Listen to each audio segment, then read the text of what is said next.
How's it going, guys? It is Friday, March 20th. Today is kind of a big day. Today I find out um, I continue chemotherapy or if I could get ready for my bone marrow transplant. So to kind of break down the week so far, so Monday I had my bone marrow biopsy, and then basically waited up until today to get results. But the crazy thing is, during this week, I actually felt some more physical symptoms from chemo. Now, I haven't been on it for like the last 2 weeks, the IV, but I've been taking the oral medication. I just finished that last week, I think it was. But I've been having more severe neuropathy, however you say it, of my hands and my feet. So normally I usually would feel like very, like almost like freezing feeling on the bottom of my feet and my hands.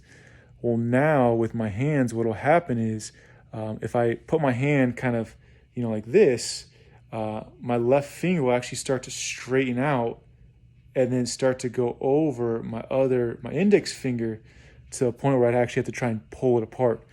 And there was one night that it was just nonstop for about 30 minutes, and it's pretty painful.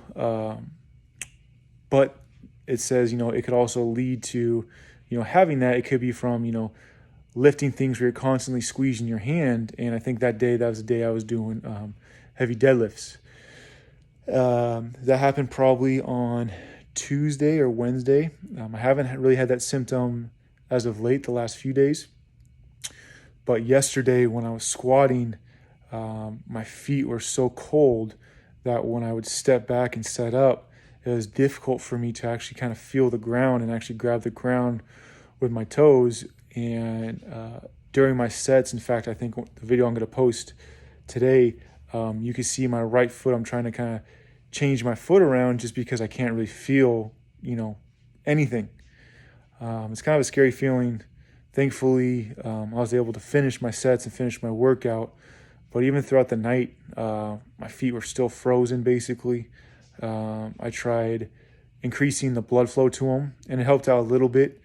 But basically, I was wearing like socks, slippers, or I guess you could say man slippers. Let me show you. Those bad boys.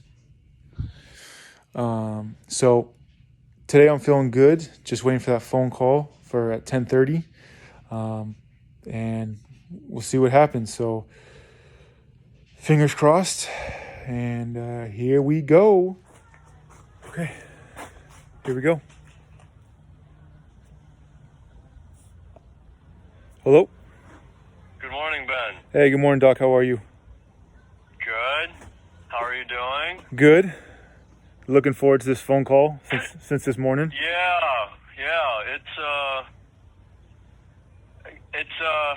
Unfortunately, it's a mixed phone call, and you'll understand why very soon.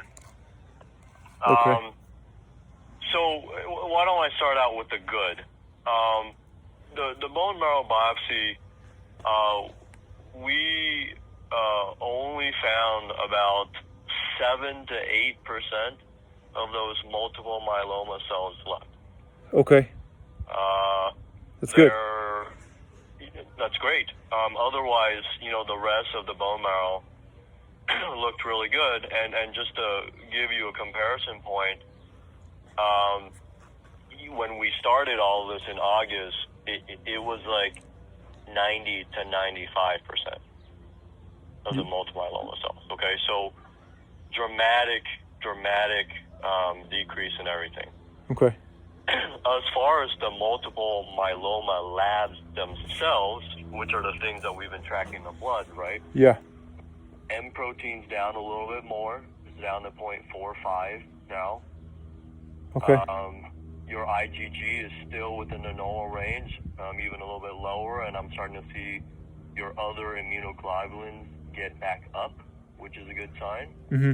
And then that ratio, that kappa to lambda ratio, it was 52, or even higher in the 80s at the beginning of February. It's now 15.9. Oh, wow. So these numbers are, they're all getting better. They're not the normal. The problem that came up was that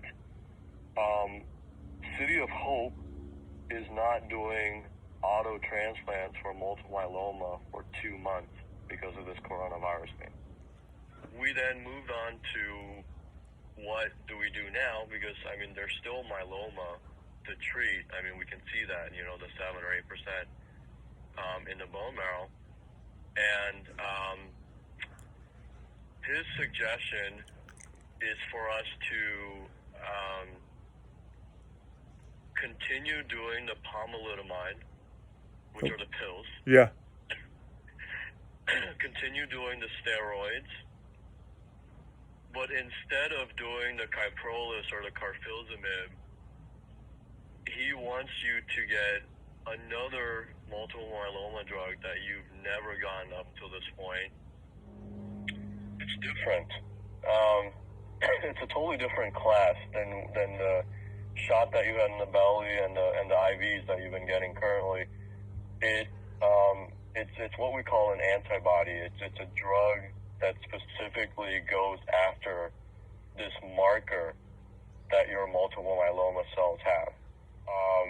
The biggest thing that my patients have are reactions to the medicine while they're getting the infusion.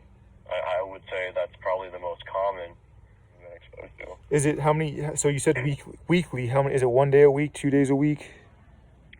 Once a week, weekly. For how many? For it's the like first 8 weeks. a couple hours, an hour, or? Oh, it's going to be several hours on your first treatment. And it'll get shorter as you move along because it's more tolerable. So this will be your longest treatment of all the ones that you've gotten up until now. Okay. Well, okay. So to recap, the new change is this daratumumab medicine. You still take the acyclovir, which is that antivirus medicine, because you're still going to be on the pomalidomide, the Pomalyst. You still take the baby aspirin to prevent the risk of blood clots. I'll check your uric acid level the next time we draw labs, but I think the likelihood that you'll need allopurinol is getting low, but Okay. I'll confirm that with you in our next conversation. And then our pharmacy team will give you very specific instructions about your pre-medication for this new daratumumab. Okay? Okay. Sounds good, Doc. Thank you for calling and letting me know the next steps.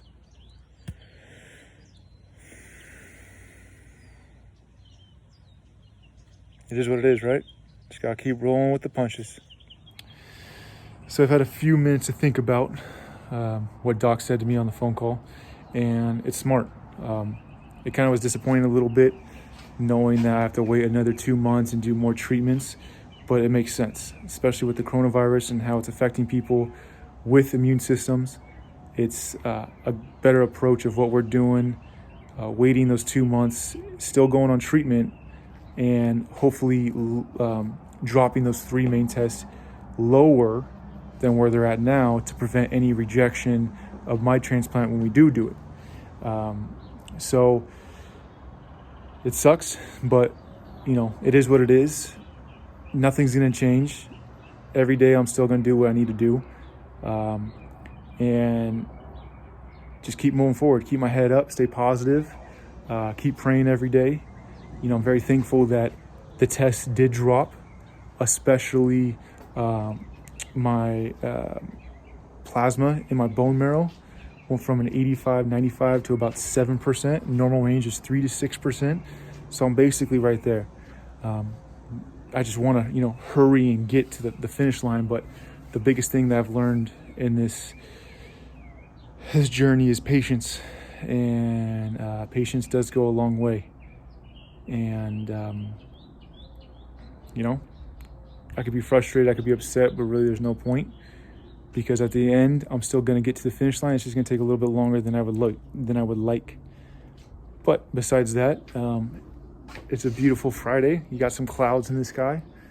I'm going to eat, and I'm going to hit this workout, and I'm going to kick its ass. and then I'm going to relax the rest of the day. So hope you guys have a great weekend, and I'll see you guys soon.